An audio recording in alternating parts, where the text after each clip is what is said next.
Now look at the second example, okay, which is again for a reinforced concrete member, how we plot this load deformation behavior for uh, uh, the same section. Now, what is that I have done here is I have added this four numbers of 25 diameter bars. Okay, so all these bars are 25 This is your steel.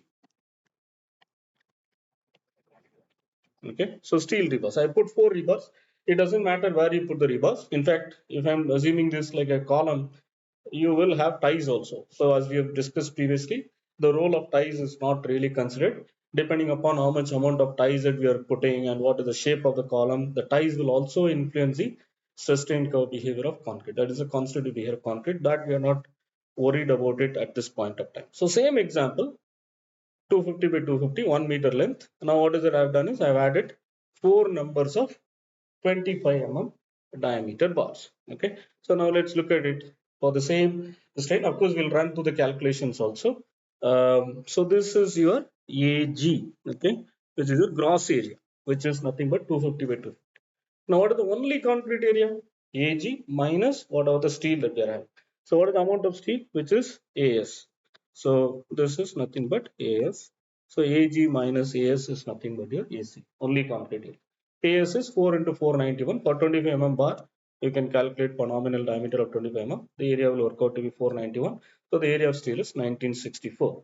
So, if we just calculate the percentage of steel that what I'm having, usually we also write that percentage of steel rho S as area of steel that is provided divided by AG. Sometimes people also use B times the effective depth and all, but let's say for a simplistic strain and multiplied, we usually it is expressed in percentage. So if you run this calculation, it will work out to be about 3.2 percentage.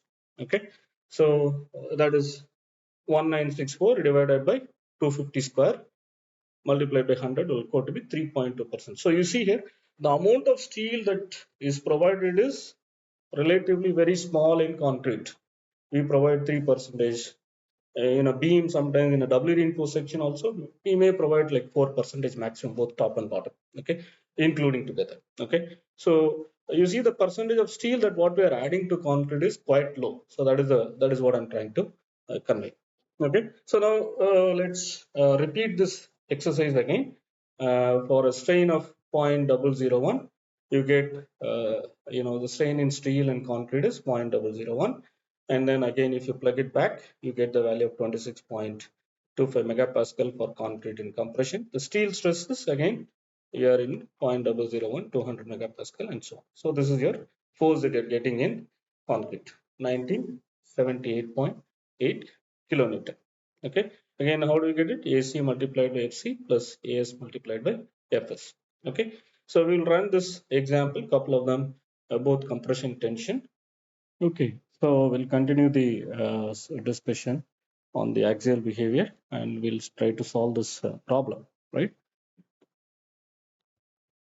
Okay, so we have taken this, let's say 250 by 250 and we are also having a rebar which is AS. How much we have taken? We have taken four numbers of 25 bar that corresponds to 1964 millimeter square. Okay, slightly right. So this is the section that we are dealing with. So now we have done this first calculation for epsilon c equal to 0.001, and then we got the stress as, if you substitute in your constitutive equation, and then you get a stress of about 26.25 megapascal, right? And stress in steel, which is basically 0.001 multiplied by 2 into 10 to the power of 5 megapascal, which works out to be 200 megapascal. Okay, so you got these strains. Then what did we do?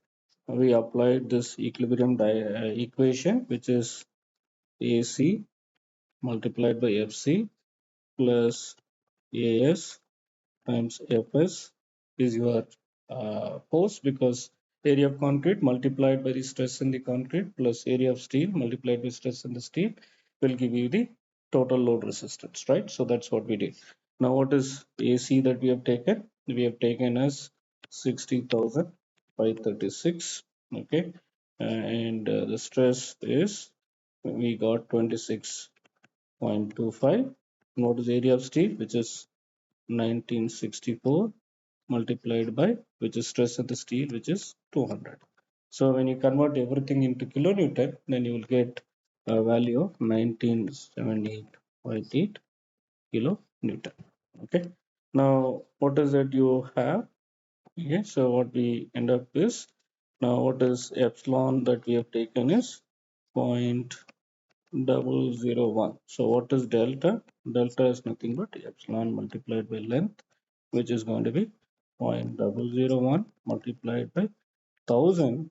You get a deformation of 1 millimeter. Okay, so that is what we get. So for a strain of 0.001, we get a load resistance of 1978.8 kilonewton and a deformation of 1 millimeter. Okay, so that is what we got. So we can repeat these calculations and then we can proceed for other things also in compression. So now we are doing it for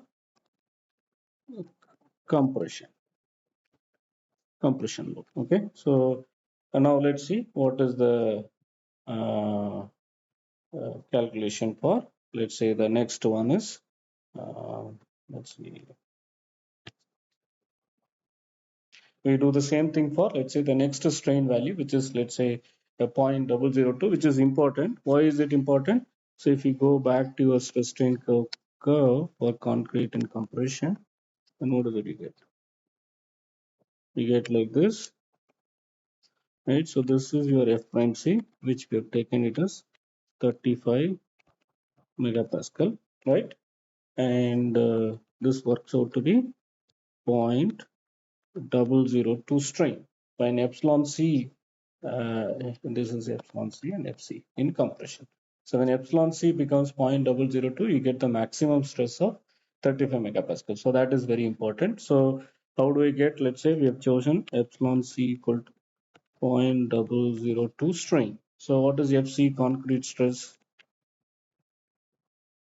Concrete stress is going to be, FC can be written from your parabolic equation as 35, right, multiplied by 2 into epsilon C, which you have taken it as 0.002, divided by epsilon prime C, again, which is 0.002, right, the whole thing minus 0.002 divided by 0.002 the whole square, right? So if you substitute that, you will get exactly equal to 35 megapascal, right? So that is the stress in the concrete for a strain corresponding to 0.002 strain. Okay, so this is the strain. So now what is that you have it for steel? Steel, we have seen that it is going to be stress, let's say steel, and this is strain in steel. Then you get this kind of relationship that we've taken, which is basically Fy.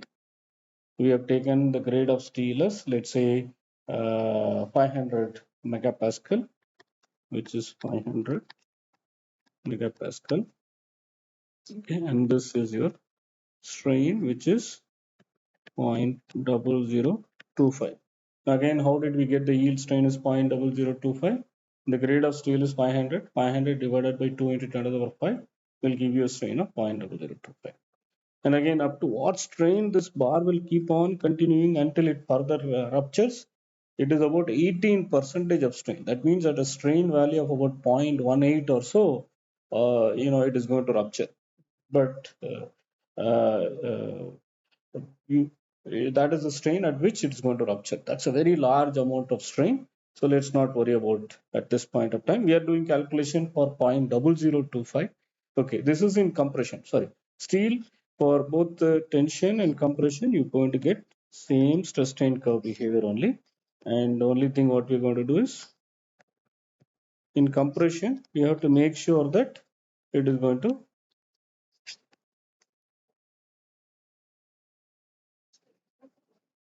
okay, in compression, we have to make sure that you have to restrain the buckling. Okay, so this is the same stress. So this is in compression.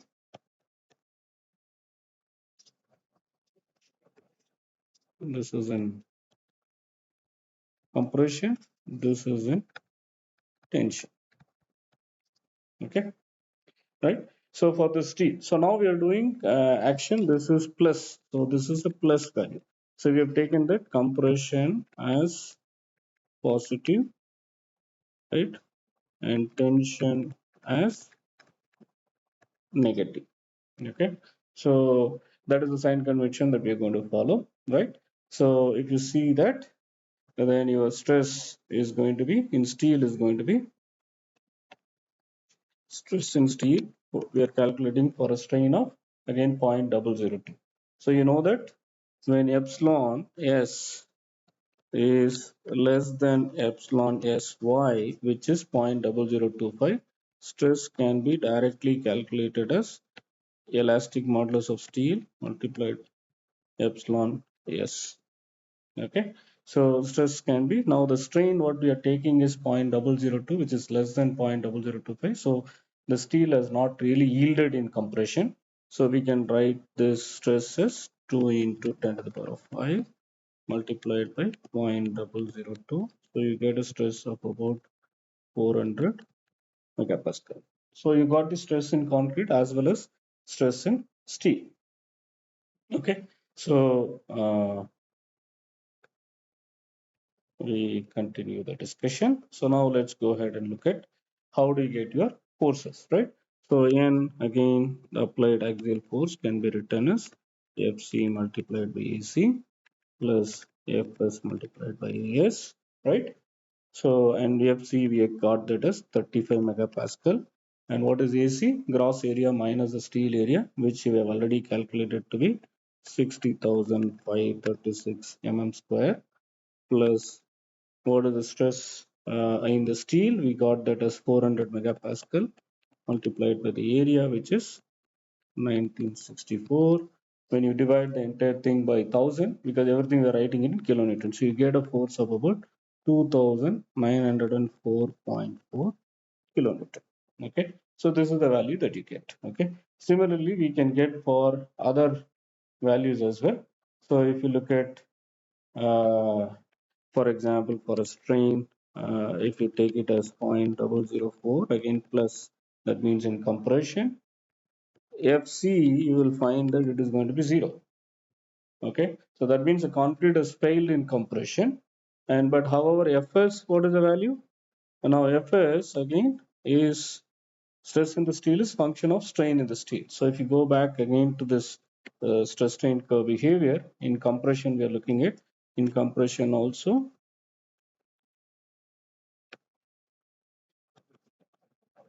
so what is this value? This is 0.0025. And we are calculating the strain. Now what is the strain level at which we are doing the calculation for? We are somewhere here. Okay, so we are taking epsilon c, which is 0.004. Okay, which is a very small, very high strain. And concrete has reached a stress value of 0 megapascal, right?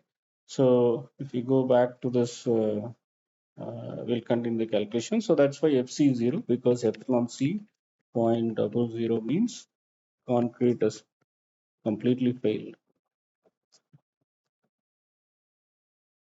Concrete failed. Okay. And Fs is what is that? So epsilon c is 0.004.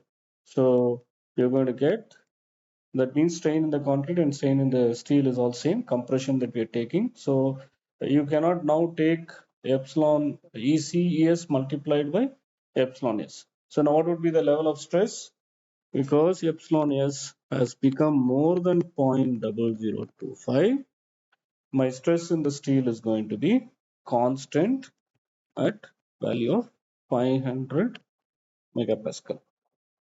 Okay, So it's going to be 500 megapascal. So if you go back and put again in the n value, so now it is going to be Fc is going to be 0. So Fc times Ac is going to be 0 plus Fs, which is 500, and the steel is 1964 mm square. That when I divide it by 1000, you get a low value of 982 kilonewton. But if the concrete has completely failed, this is only a theoretical calculation. Practically, it is not possible, because when concrete has reached a value more than 0.0035, everything will crush, and steel will not be in fact able to offer any load resistance. Okay, so let's continue the calculations. Okay, so we have done now so far two calculations. Okay, so this is for in compression. Now how do we get it for in tension? Okay, so for tension, again, in plain concrete we discussed. Now we can continue the calculations. Okay, so how is it going to be? So you see, the first value that what we got was, let's say, for this is we got a value of about for a strain of, let's say, 0.001, you get a load of about 1978. Then for a strain of 0.002, we get a force of, we get a force of, we got this value of 2904.4 kilonewton. As you see, the concrete is still climbing. So when the strain level is 0.00, the load was increasing. However, when strain get into, so the descending portion of the concrete, now the stress in the concrete is 0. So the load resistance also has come down. Now when epsilon c is 0.00, what will be delta? Delta will be equal to again 0.004 multiplied by 1000, which is the length of the member. Then you get basically 4 millimeter. This is your 4 millimeter. Okay, is a deflection. So this is your force, and this is your deflection. So like this, we can continue to do the calculations and get your values. Okay, so now we'll continue what happens in tension. Okay, so the same thing. Now we are doing the calculation for tension. So we have shown the calculation for plain concrete. Now we are doing the calculation for RC, reinforced concrete member, the same member. Okay, so what is the member that again we have taken? We have taken this. Okay, simple prism, and that is having some steel like this, which is AS. Okay, and what is the size of the member? Which is basically 250 by 250, and AS is again 1964 millimeters. All of them are in millimeter. Okay, now what we are doing is this member, when I'm taking it in tension. Okay, so we have seen compression, we have taken that as positive, and tension we are taking that as negative, right? So that's what we are doing. So if I take a strain, a very small strain, again, when I test concrete in concrete constitutive relationship, if you go, how is that we are having? So this is your concrete constitutive relationship in compression, right? Fc, this is your epsilon c, and this, let's say, this is your stress in concrete in tension, and this is in, let's say, epsilon t. Okay, so how is it going to go? It's going to go take a very small value, and then it is going to go and reach a zero value. So and this we have taken that, if you remember, as f prime c. This is f prime t. Okay, we have taken that as tensile strength, which is 10% of your compressive strength. So that is why, like what we have done for the plain concrete, now I want to calculate what is the strain level corresponding to f prime when it is f prime c. What is f prime t? The tensile strength of concrete, you're taking it as 10% of your compressive strength. We are continuing the doing the calculation for 35 megapascal, so it's going to be 0.1 multiplied by 35 megapascal, which is 3.5 megapascal, right? So that is the strain. So now for this f prime, what is epsilon prime t? or it is at which it is going to crack is basically if I know strain F prime T divided by Young's modulus of concrete. So what is EC that we have already done the calculation. So what is that we have taken? So it is going to be EC is 5000 square root of FCK. Okay. So if you do that 5000 square root of FCK, and the FCK will work out to be 35.75 for a cylinder strength of 35 megapascal. FCK will work out to be 35.75 because cube strength is going to be 1.25 times your cylinder strength. So we have done previously we discussed that. So that when you do that calculations, it will work out to be basically 5000 square root of 35.75 will work out to be 29,896. So 29,896 megapascal. So that is your elastic modulus. So what would be epsilon prime T? So if you look at it, it is going to be 3.5 divided by 29,896. It works out to be 0.000117. It's a very, very small strain. So this is the strain value that at which it is going to crack. Okay, so if you look at it, so basically we have got the strain at this value that we are going to calculate. Now, of course, stress in the concrete in tension that we have calculated to be 3.5 megapascal. What is the stress in the steel? Now we are calculating stress in the steel Fs. Okay, that is in tension. Now we are looking at tension condition. So what is stress? Now it's a very small strain, so I can directly multiply by elastic modulus times epsilon prime T. So that works out to be 2 into 10 to the power of 5 multiplied by 0.000117. Right? It works out to be if you multiply with that, then you will be very small stress of 23.4 megapascal. Okay, 23.4 megapascal. So what would be my load resistance? Again, AC multiplied by FC plus AS multiplied by Fs. Now everything is in tension. So everything is in tension. So I'm not taking negative sign, but if you put it in Excel, you can appropriately take your sign conventions. Okay. So we got that. So at this load, it is going to be 60,536 multiplied by 3.5 plus 1964 multiplied by 23.4, and everything you divide it by 1000 to get it in kilonewton, you get a load of 257.83 kilonewton. So if you go back to the previous cases for plain concrete, how much was the cracking load that we got? We got a cracking load for plain concrete, the same thing. If you look at for plain concrete,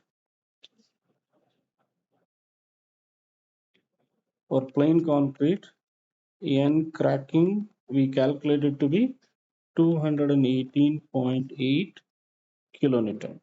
Okay, so if you see here for a reinforced concrete, this is after this it is going to crack. So this is for RC. Okay, actually this is N crack for RC. Okay, so this is N cracking for PC. So the axial force, or I should say here we are writing it as N or P, whatever that you want to call it. For this is for plain concrete. So you see here by putting some steel, we are getting some increase in your cracking load capacity, but it's not much. It is about 10-15% small increase that you are going to get. The cracking load capacity is going to be high. Okay, right. So we'll continue the discussion now. This is the one. So now we can continue the calculations for other strains also. Okay, and let's see what happens when I'm doing the calculation for, let's say, higher strain of 0.0025 in tension. Okay, so now let's say we are taking a higher strain. So we keep continuing the calculation. Let's say I'm taking the strain now epsilon c. Okay, epsilon c equal to 0.0025 in tension. Okay, negative in tension. Okay, so that means, you know what, at this strain, okay, so what is that we are doing? We are taking this concrete prism and we are subjecting it to tension, and it is stretched to a strain of epsilon c equal to 0.0025, which is much larger than your epsilon cracking, which works out to be 0.000117. So the concrete is completely cracked. Only steel is actually resisting the applied load, because this is, you also have steel as a reinforcement here. Okay, you also have steel. So this is your steel. Okay, right. So let's continue the calculation now. So at this point of time, basically your member will have a lot of these kind of cracks. Okay, so it would have cracks. These are all cracks. Okay, so now let's do the calculation for epsilon c equal to 0.0025. Okay, now what would be the stress in the concrete? And you've seen the stress in the concrete is going to be what? So we're looking at again very small strain, which is now after when this is in tension, of course, right? So this is your f prime t. Now we are looking at strain epsilon c. Here in this case, it's going to be 0.0025, which is very large. So the concrete is cracked and it is not going to offer any load resistance in tension. So stress offered by concrete FC is going to be 0 megapascal, because epsilon c that I've considered is much larger than epsilon cracking in tension, which is 0.000117. Okay. Now what would be the stress in the steel FC? Fs is again is equal to strain point double zero. Now we have to check what is the stress strain curve for steel. What is the stress strain curve for steel that we have taken? So if you go back, this is the curve that we have taken, compression as well as in tension. Now exactly we are considering in this curve epsilon c, which is equal to epsilon s, which is equal to 0.0025. It's at this, that is the strain at which it is going to, steel is going to yield both in compression as well as in tension. Now we are looking at tensile strain, right? So it is going to yield. So it is going to reach a stress of 500 megapascal. Okay. So what is the stress in the steel at this point? It is going to be 500 megapascal. Okay. Now what would be the total load resistance? Again, we apply this. What is the load resistance formula that we apply? Is going to be N is equal to AC FC plus AS FS, right? So FS we calculated, FC is going to be 0.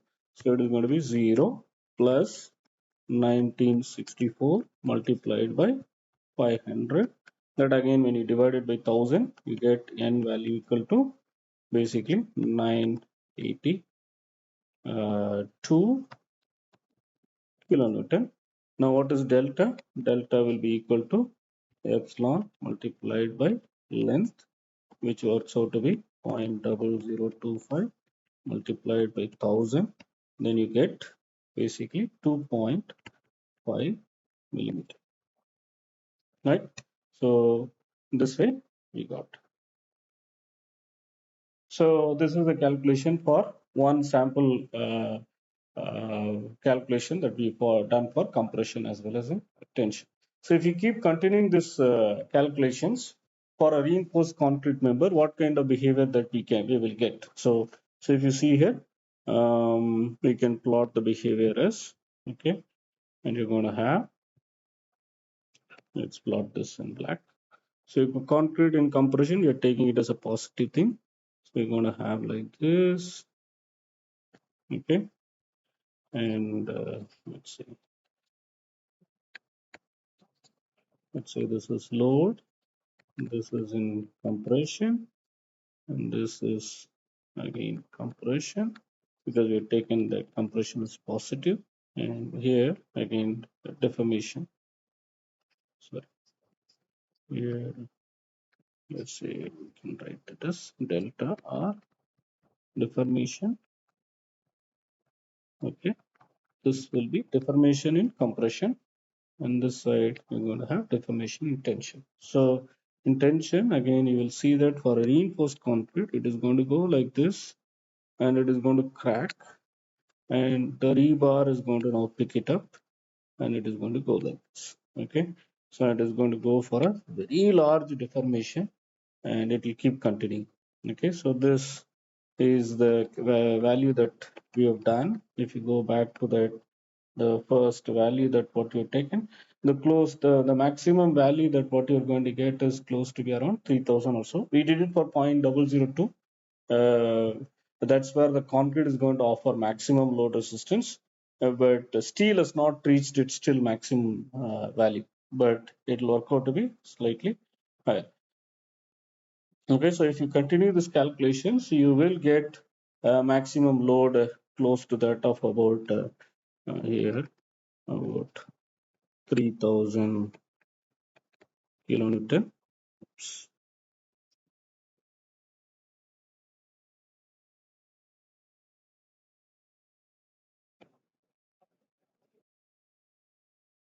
You get about 3000 kilonewton, and that is going to get happen around a deformation of about 2 millimeter.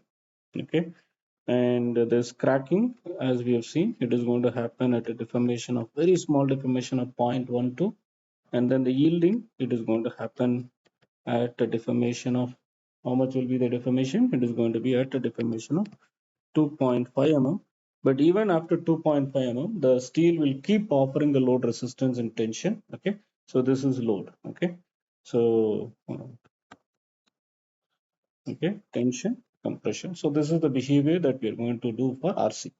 So if you plot the same thing that what you have done for plain concrete, we are going to get a very small value. Okay, so if you go back and if you draw the same thing for plain concrete, then you will get this kind of uh, behavior. Let me draw that in, let's say, in green. So if you see that plain concrete, you will get, again, that is also going to get same behavior. It's going to go like this, and it's going to go like this. So this is for PC, and this is for RC. Okay, and for in steel plain concrete, we have seen that it is again going to go same like this, and it is going to go, it's going to crack. That's it. So you can see that plain concrete, as soon as it cracks in tension, it's not going to offer any load resistance. However, for reinforced concrete, even after cracking, now this is the load contribution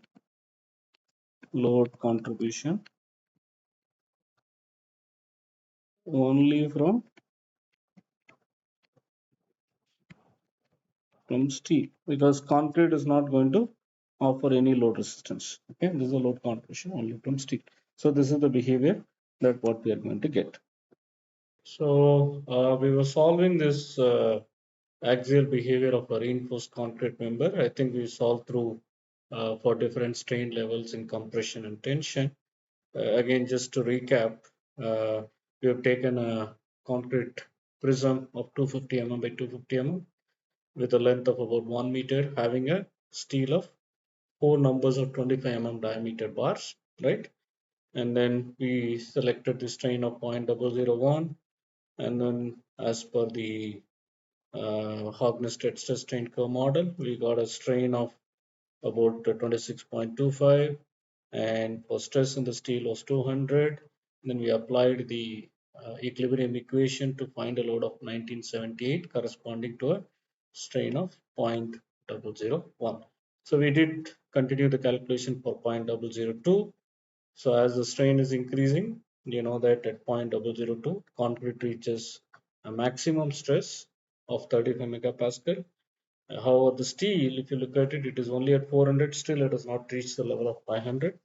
So, but again, if you put it in the equilibrium equations, you got a the higher load capacity of 2904 and so on. And then when we went to a strain of 0.004, of course, at this strain, concrete would have completely crushed. But just to illustrate that the stress in the concrete will become zero, we have taken this, and you can see that uh, stress in the steel is 500, and you see that now the load capacity for concrete in compression has come down, I think, for the RC member, right? So now we went and again did for tension. Tension, if you're writing the simple program in Excel or MATLAB, you can follow a consistent sign convention. Compression, we can take it as positive, and tension can be taken as negative. And then we did, and we selected this cracking strain, and again, that worked out to be 0.000117. And then corresponding to that cracking strain, you see that the stress in the steel is very low compared to 500 megapascal yield stress. The stress here is only 23.4 megapascal, and it is a very low stress. That is why, if you look at it, corresponding to a cracking strain of 0.000117, the load did not really increase compared to that of plain concrete, right? So we did that the calculation. It is 257.8, and then for plain concrete it was about 217 or so, right? So we did it. Then if you keep incrementing the strain, though the concrete will start giving away in tension, also you should keep that in mind. That concrete prism, when it is reinforced with steel, though you'll have multiple cracks, the steel will keep on resisting the applied load. So you see that the stress now for a strain of 0.0025 in tension, it reaches 500 megapascal in tension. And then when you substitute it in your equilibrium equation, you get a load resistance of 982 kilonewton. So these are the values for different values. If you start incrementing your strain in compression tension, so you see here the load increased and then it decreased, right? And then in tension, this is the cracking load, and after that, but still it reached a maximum, even after cracking, it reached a maximum load of 982 kilonewton. And this is the way it's going to be. The load deformation behavior can be represented. Again, as we have discussed, here we have taken this as compression and this as tension. Okay, so you can see that compression, you are getting a very high load resistance of close to 3000 kilonewton. However, in tension for RC, and that too we have put little more than 3% of steel, which is quite a bit amount of steel, and you are able to increase your tension capacity by about 1000 kilonewton, right? So this is the behavior of a reinforced concrete member under compression and tension load is going to be. Now, if you compare the behavior of plain concrete and RC, clearly you can see that, of course, it helps in compression also by adding steel, because steel is a stiffer material. So, depending upon the amount of steel that you're going to add, the compression capacity is going to increase. However, what you should also keep in mind is, in compression resistance, concrete's contribution is going to be large because we are providing more area of concrete, and the area of steel that usually what we provide in concrete compression members is in the order of maximum of up to 4% or so. So the load contribution from steel is not going to be very high. In this case, we have put about 3%. That's why the load capacity has increased and it has reached a value of about 3000. For a plain concrete, you get a value of about 2200 or so, right? And similarly, but what is most important to look at is what happens in tension. You see that plain concrete, as soon as it reaches its cracking value, it cannot offer any more load resistance and it reaches failure. Or in reinforced concrete, because you put steel, this steel is able, even though concrete cracks, now the steel is coming and helping in load resistance, and it is able to sustain for a very large deformation. So that is the beauty. If you want to have a very controlled deformation in tension, you need to put steel and make the steel to do all the work. So that is the thing. Right. So what happens when you put addition of steel rebar? Of course, the stiffness increases, right? Stiffness is measured from load by deformation. If you take any point of time, so if you see this point for that particular load compared to plain concrete for a particular deformation, the load resistance taken by the reinforced concrete is higher. So that indicates that the stiffness of RC is higher in compression compared to that of plain concrete, because steel is taking part in load resistance. And in tension, it is clearly evident that it is going to be helpful in load resistance. That's what this blue color curve, that what we are talking about, right? So the blue color curve, blue color, this is the load resistance that is coming from steel, and it keeps on stretching like a rubber band. So that's a very good load resistance that is coming from. So stiffness is increasing with the addition of steel. Of course, compression capacity is going up. You can see from 2000 it has gone almost to 3000, and that depending upon the amount of steel that you provide, again the load capacity is going up. More importantly, the tension capacity contribution from steel is quite significant. Okay, so that is one thing that you have to keep in mind. And cracking load, there is a minor change, but it's not a major change, but it is going to help in increasing about 10-15 percentage of the load resistance. But I should not say no change, I should say minor change. Okay, so it's going to have a very minor change in your cracking load. Slightly it will improve. Higher the amount of steel, slightly the cracking load will improve. So this is the behavior what you're going to get when you start adding steel.